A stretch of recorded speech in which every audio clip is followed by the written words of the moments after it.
quero conversar com você sobre relacionamentos transformados, como evidência e prova de que, de fato, você é um cristão verdadeiro.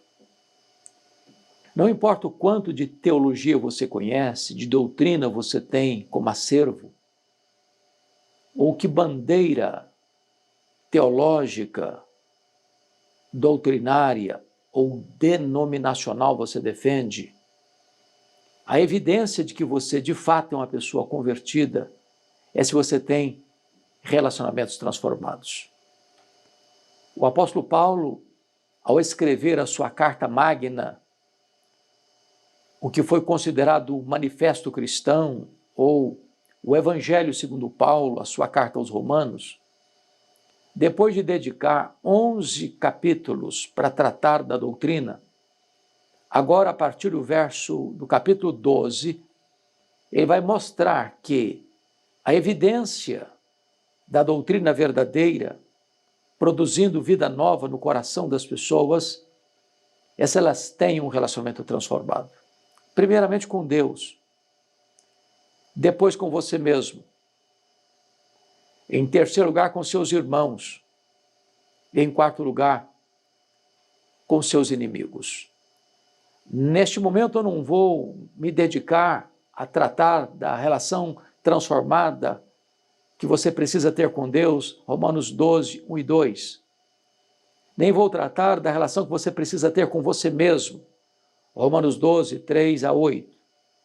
Eu quero aqui expor qual é a evidência de que você é um cristão de verdade através de relacionamentos transformados com seus irmãos e com seus inimigos. E para clarear este assunto, vou adotar um método que foi adotado no período da Reforma, que é o Lectio Continua. Vou ler os textos e trabalhar os textos com você, versículo por versículo, a partir do 12, Romanos 12, versículo 9. Paulo começa assim: o amor seja sem hipocrisia. Detestai o mal, apegando-vos ao bem. O que ele está dizendo é que é possível existir um amor hipócrita. E o que é um amor hipócrita? É um amor de discurso, de palavra. É um amor que tem verborragia, tem eloquência, se propala a todo canto e por todo lado, que se ama. Mas, na prática, esse amor não existe. É só discurso, só palavras ao vento. Portanto, esse amor não é verdadeiro, ele é hipócrita. Amor hipócrita é aquele que trata bem o outro na frente, mas nos bastidores se costura o seu mal. É aquele que contradiz o que fala por aquilo que ele faz. Então, o apóstolo diz que você deve detestar o mal, porque essa é uma atitude má. Falar uma coisa e viver outra. Fazer elogios na frente, fazer críticas ácidas nos bastidores. Isso é agir de forma maligna. Ao contrário, então, devemos nos apegar ao bem, que é ter um amor sem hipocrisia. Versículo 10, Paulo diz assim: amai-vos cordialmente uns aos outros, com amor fraternal, preferindo-vos em honra uns aos outros. Chama a sua atenção para o fato de que este amor cordial, este amor fraternal, é você amar o seu irmão como você ama um irmão de sangue. Nós temos famílias nucleares. Às vezes, um irmão de sangue pode até não ter tanta afinidade com o outro, mas, numa hora decisiva, ele vai lutar pelo seu irmão. Ele vai se colocar do lado do seu irmão. Ele vai correr riscos pelo seu irmão. Ele vai dar sua própria vida pelo seu irmão. E Paulo diz que nós devemos amar cordialmente todo o coração, com amor fraternal, ou seja, amar o seu próximo, o seu irmão, a sua comunidade, o irmão na fé, como você ama o seu irmão de sangue. E de que maneira você ama assim? Preferindo-vos em honra uns aos outros. E note você que o cristianismo apresenta um amor outro-centralizado e não um amor egocentralizado. Quando você coloca o seu eu na frente do outro, você fez uma caricatura do cristianismo. Porque Cristo, amando-nos, entregou-se por nós. Amando a igreja, morreu por ela. E assim como Cristo nos amou e deu a sua vida, João, no capítulo 3, verso 16 da sua primeira carta, diz que nisso consiste o amor, que Cristo deu a sua vida por nós e nós devemos dar a nossa vida pelo nosso irmão. Então, esta é a marca deste amor. Ele prefere em honra o outro. Em vez de desonrar o outro, ele coloca o outro na frente do seu eu. No verso 11 ele diz assim: no zelo não sejais remissos, sede fervorosos de espírito, servindo ao Senhor. Ou seja, você precisa ser uma pessoa zelosa. Você não pode ser uma pessoa lerda, descuidada, relapsa no seu zelo pelas coisas de Deus. Zelo pelo seu nome, zelo pela sua família, zelo pelos valores morais, zelo pelos elementos fundamentais da fé cristã. Ele diz mais: sede fervorosos de espírito. Deus não quer um crente apático, insosso, insípido, sem sabor, mas ainda servindo ao Senhor. O propósito da nossa vida é servir a Deus. Não servimos a nós mesmos. Servimos a Deus. Não servimos a interesses humanos, egoístas, servimos a Deus. Não servimos a uma bandeira ideológica, filosófica. Não, nós servimos a Deus. Nós estamos a serviço de Deus. É isso que é a prova de uma vida verdadeiramente transformada. No verso 12 ele diz assim: regozijai-vos na esperança, sede pacientes na tribulação, na oração perseverantes. Então ele trata de três coisas aqui. Primeiro ele trata a esperança, depois ele fala de tribulação, depois ele fala de oração. Então, você ao esperar, não pode esperar desesperado, não pode esperar com incredulidade, não pode esperar com dúvida. Paulo diz: regozijai-vos na esperança. Nós aguardamos novos céus e nova terra, nós aguardamos a segunda vinda de Jesus, nós aguardamos um tempo em que dos nossos olhos será enxugado toda lágrima, nós aguardamos a manifestação do Senhor Jesus para julgar este mundo e para levar os seus à bem-aventurança eterna. E essa espera e esta esperança tem que ser uma esperança alegre. Mas, neste mundo, nós enfrentamos tribulação. É um peso que esmaga você. Aí você precisa ter paciência para não se desesperar, para não perder o controle emocional, para não se irritar por demais, por não reagir com intemperança e violência. Pacientes na tribulação. Mas você lida com a tribulação com oração. Você precisa perseverar. Porque tem hora que você não tem vontade de orar, tem hora que você acha que não tem tempo para orar, tem hora que você não tem disposição espiritual para orar, e é necessário continuar orando, ainda que você não deseje, ainda que você não sinta, e ainda que você não veja a resposta imediata. Persevere na oração. Chega o verso 13, ele diz assim: compartilhai as necessidades dos santos, praticai a hospitalidade. Aí Paulo está dizendo que se você é uma pessoa convertida, transformada, a primeira coisa que vai ter no seu coração é que você vai ser uma pessoa generosa. Aliás, quando João Batista pregava no deserto e as multidões perguntaram para ele, diante do seu sermão sobre arrependimento, o que nós vamos fazer? Ele disse: quem tiver 2 túnicas, dê uma para quem não tem. Quem tiver comida, faça o mesmo. Ou seja, a generosidade não é o arrependimento, mas a generosidade é a evidência do verdadeiro arrependimento. Então ele está dizendo assim: compartilhai as necessidades dos santos. Se você sabe que um irmão seu está precisando de socorro, de ajuda, de uma mão estendida, de uma oferta generosa, não encolha sua mão. Não diga para ele, amanhã você volta aqui, tendo hoje a possibilidade de ajudá-lo. Então, seja uma pessoa generosa. Isso é evidência de uma pessoa convertida. Mas ele diz mais, praticai a hospitalidade. É importante destacar que naquela época não tinha os recursos de hoje, de hotéis, de pensões, de lugares onde as pessoas possam hospedar e ter auxílio alimentação.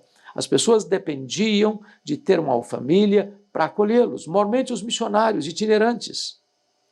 Então, a hospitalidade era uma necessidade vital de quem viajava, era uma manifestação generosa de quem hospedava, e ele diz, praticai, não é um de hoje, outro amanhã, não, é uma prática. A sua casa precisa estar com as portas abertas, o seu coração precisa estar aberto, as suas mãos precisam estar abertas, o seu bolso precisa estar aberto. Um crente verdadeiro é alguém generoso para ofertar e para hospedar. Mas ainda, ele diz assim, abençoai os que vos perseguem, abençoai e não amaldiçoeis. Veja você que um cristão, embora não pratique o mal contra o próximo, ele é vítima do mal. O que ele está dizendo é que você não administra o que as pessoas fazem com você. As pessoas farão mal a você. Elas farão mal a você. Mas aquelas pessoas que perseguem você não devem receber de você o troco. Você deve abençoá-las. Agora, isso é sobrenatural. O nosso problema, certamente, não é ação, o nosso problema é reação.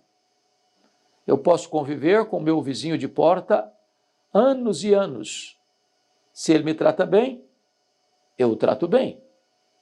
A pergunta é o que você faz quando alguém pratica o mal, persegue, calunia, espalha fake news, denigre, macula sua honra, comete assassinato de reputação. Qual é a sua postura? Dar o troco? Se vingar?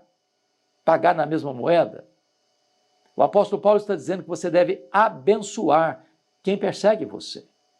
Isso é muito mais do que não apenas dar o troco, revidar.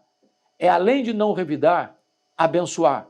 Foi o que Jesus fez na cruz. Pai, perdoa-lhes, porque não sabem o que fazem. Mas ainda o texto diz, abençoai e não amaldiçoeis. É uma ordem. Porque a tendência humana é olho por olho, dente por dente, pé por pé, queimadura por queimadura. Ou seja, é a vingança. Mas a ordem de Deus é não amaldiçoe, não. Abençoe. A pessoa está te perseguindo? Abençoe. Ela está perseguindo você? Busca uma oportunidade para servi-la. E abençoar não é apenas com palavras, é com atitudes, é com gestos. Prossegue o texto e diz assim, alegrai-vos com os que se alegram e chorai com os que choram. Aqui está um problema que o ser humano enfrenta. A psicologia humana diz que você e eu temos mais facilidade de chorar com os que choram do que alegrarmos-nos com os que se alegram. Temos muita dificuldade de lidar com o sucesso do outro. Temos muita dificuldade de nos regozijarmos com as vitórias do outro. Neste mundo tão hostil, de tantas guerras, de tantos conflitos, de tanta violência, de tanto egoísmo, às vezes nós estamos competindo, muito mais do que cooperando. Então o nosso papel não é competir, o nosso papel não é nos entristecermos com os que estão alcançando vitórias e nem nos alegrarmos que alguém caiu.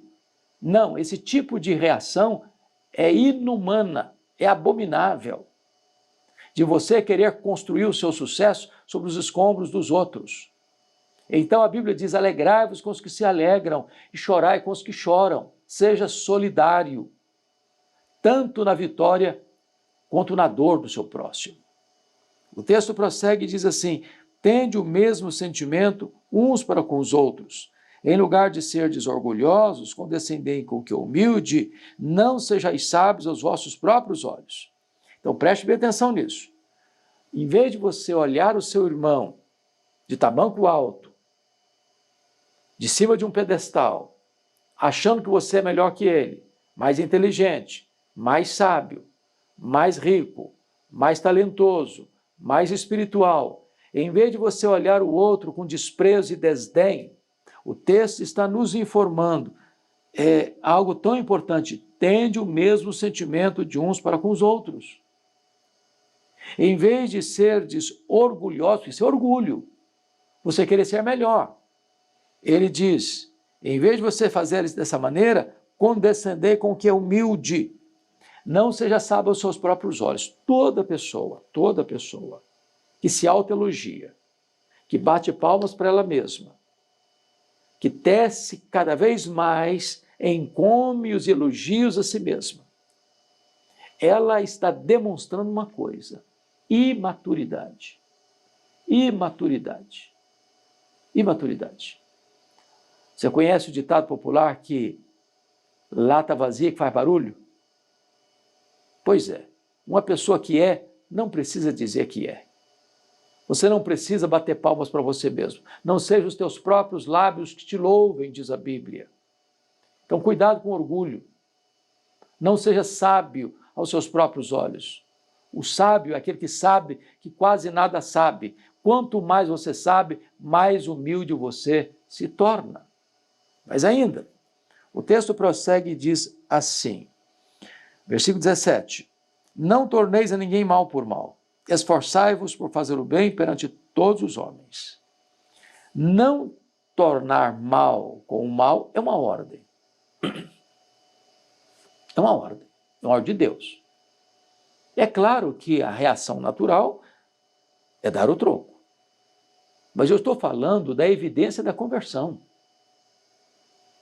Só uma pessoa convertida, de fato, consegue agir dessa maneira. Não tornar o mal com o mal. Não pagar na mesma moeda. Não se vingar. Não dar o troco. Agora, olha o que ele diz. Esforçai-vos por fazer o bem. Fazer o bem tem hora que você tem que se esforçar. Porque você não tem vontade. A pessoa não reconhece. Você dá a mão, ela quer o pé também. Você faz o máximo, ela critica você. Você dá o seu melhor, ela ainda está brava com você. Então, a tendência sua e minha e nossa é falar, larga para lá então, deixa para lá. A pessoa não quer, paciência. Mas o texto diz, esforçai-vos por fazer o bem perante todos os homens, inclusive aqueles que perseguem, que maldizem. Esforce para você continuar fazendo o bem, ou seja, você não administra o que as pessoas fazem contra você, mas você administra os seus sentimentos, as suas ações, as suas reações, isso você pode e deve administrar. Prosseguindo o texto, versículo 18, se possível, quando depender de vós, tende paz com todos os homens. Então veja bem, se possível, tenha paz com todos os homens. Há momentos em que a paz nem é possível. Quando princípios e valores são sacrificados, é preciso tomar uma postura, uma atitude. Nem sempre a paz é possível. A paz é possível quando os valores não são sacrificados, quando os princípios não são sacrificados. Por exemplo, alguém diz para você, ou você faz o que eu quero, ou você a partir de hoje é meu inimigo. Ou você mente lá no seu trabalho, ou você está despedido. Ou você assina esse contrato aqui me dando propina, ou essa licitação não sai. Ou você submete-se aos meus caprichos e fantasias sexuais, ou eu estou fora do casamento. Então, quando alguém põe você contra a parede e requer de você uma atitude, uma postura que vá de encontro à sua consciência, que fere a sua consciência, que empurra você para a vala da rebeldia contra Deus e da rebelião aos valores morais, você não pode ter paz para atender a essas demandas. É nesse sentido que Paulo está falando. No que depender de vós, tende paz com todos os homens. Versículo 19. Não vos vingueis a vós mesmos, amados, mas dai lugar à ira, porque está escrito, a mim me pertence a vingança, eu é que retribuirei, diz o Senhor. Então, é possível que um crente se ire. É possível que você, às vezes, tenha um sentimento de repulsa àquilo que lhe foi feito. Mas o texto está dizendo, não tome a decisão de vingar. Por quê? Porque esta é uma atribuição exclusiva de Deus. Tomar vingança nas próprias mãos é usurpar de Deus uma prerrogativa exclusiva dele. Nós não sabemos dar o troco. Nós não sabemos fazer justiça. Nós vamos pesar a mão demais ou abrandar demais. Deus sabe fazer. Deus é o reto juiz. Deus é o reto julgador. Deus tudo conhece, Deus tudo sonda, Deus vê o que nós não conseguimos ver, Deus conhece a motivação do coração. Então entrega esta causa para Deus. Não a tome em suas mãos. Isso seria uma usurpação de uma prerrogativa exclusiva de Deus. E, prosseguindo, tem promessa de Deus, a mim me pertence a vingança, eu é que retribuirei, diz o Senhor. Deus não vai passar por cima, Deus não vai fazer vistas grossas. Deus não vai ser bajulador daquele que erra conscientemente. Ao contrário, eu retribuirei. Deus tem competência, Deus tem poder, Deus tem conhecimento, Deus tem isenção, Deus tem santidade para tomar essa decisão de forma adequada. Chegamos ao verso 20, e Paulo diz assim, pelo contrário, se o teu inimigo tiver fome, dá-lhe de comer. Se tiver sede, dá-lhe de beber. Porque fazendo isto, amontoarás brasas vivas sobre a sua cabeça. Ou seja, em vez de você se vingar, você vai fazer o contrário. Se o inimigo seu, que persegue você, que nos bastidores atenta contra você, que fala mal de você, estiver passando uma necessidade vital, de fome, você deve ir lá e entregar para ele uma cesta básica. Você deve ir lá e pagar a refeição dele. Você deve ir lá e estender a mão e socorrê-lo. Se o teu inimigo tiver fome, dá-lhe de comer. Se tiver sede, dá-lhe de beber. Por quê? Porque quando você faz isso, você vence o inimigo. Não com armas de violência, mas com golpes de bondade. Quando você faz isso, diz Paulo, você amontoa brasas vivas na cabeça da pessoa. Ela fica desarticulada, porque o amor é irresistível.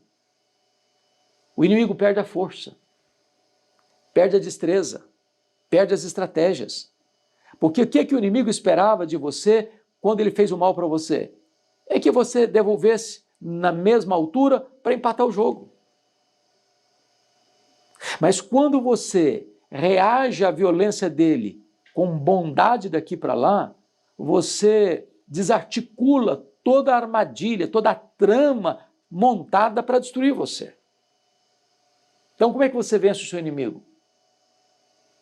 Não é devolvendo o mal com o mal, mas é pagando o mal com o bem. É vencendo o mal com golpes de bondade. Isto é perdão, isto é ação misericordiosa. E conclui o texto dizendo, versículo 21, não te deixes vencer do mal, mas vença o mal com o bem. Hoje nós vivemos num mundo estressado, polarizado. As pessoas estão esticando a corda, as pessoas estão levantando muros, as pessoas estão medindo forças, as pessoas estão todo dia, toda hora denegrindo, destruindo a reputação dos outros. As pessoas estão felizes quando um outro cai e se alegrando quando o outro se arrebenta e ficando triste quando o outro se levanta. Este é um mundo draconiano. Este é um mundo posto no maligno. Porque o diabo é assassino desde o princípio, ele é o pai da mentira, ele não sabe amar. Ele espalha ódio. Mas se você é filho da luz, se você nasceu de novo, se você é crente, se você é salvo, se você foi alcançado pela graça, então no seu coração tem um outro sentimento. Você vence o mal, não com outro mal. Você vence o mal é com o bem, é com golpes de bondade. Bom, chegamos ao final dessa exposição, Romanos 12, 9 a 21, e eu pergunto a você, como é que você lida com isso, hein? Como é que você lida com isso? Como é que você ama seu irmão? As pessoas lá dentro da sua casa, lá de dentro da sua igreja, lá de dentro da sua empresa, lá de dentro do seu trabalho, seu vizinho, seu parente. Como é que você trata essa pessoa? Com que tipo de amor? Agora, deixa eu fazer outra pergunta. Como é que você lida com gente que persegue você, que fala mal de você, que conspira contra você? Qual a sua reação? Bom, eu quero aqui conclamar você a, primeiramente, conhecer a Jesus. Porque você nunca vai conseguir fazer isso aqui por você mesmo, pela sua força. Porque você foi bem formado, porque você é uma pessoa bem educada, refinada no trato, porque você teve um bom berço, porque você é muito educado, porque você tem um temperamento ameno. Não, não vai conseguir. Essas reações aqui são transcendentais. Somente o Espírito de Deus pode capacitar você a fazer isso. E quando você é convertido a Cristo, o Espírito Santo passa a morar em você, a dirigir sua mente, a sua emoção, a sua língua, as suas ações e as suas reações. Relacionamentos transformados evidenciam uma vida transformada. Se esta mensagem abençoou o seu coração e se você acha que ela é oportuna para outras pessoas, nos ajude aí se inscrevendo no nosso canal e compartilhando esta mensagem com outras pessoas. Deus abençoe muito a sua vida. Um grande abraço a todos vocês.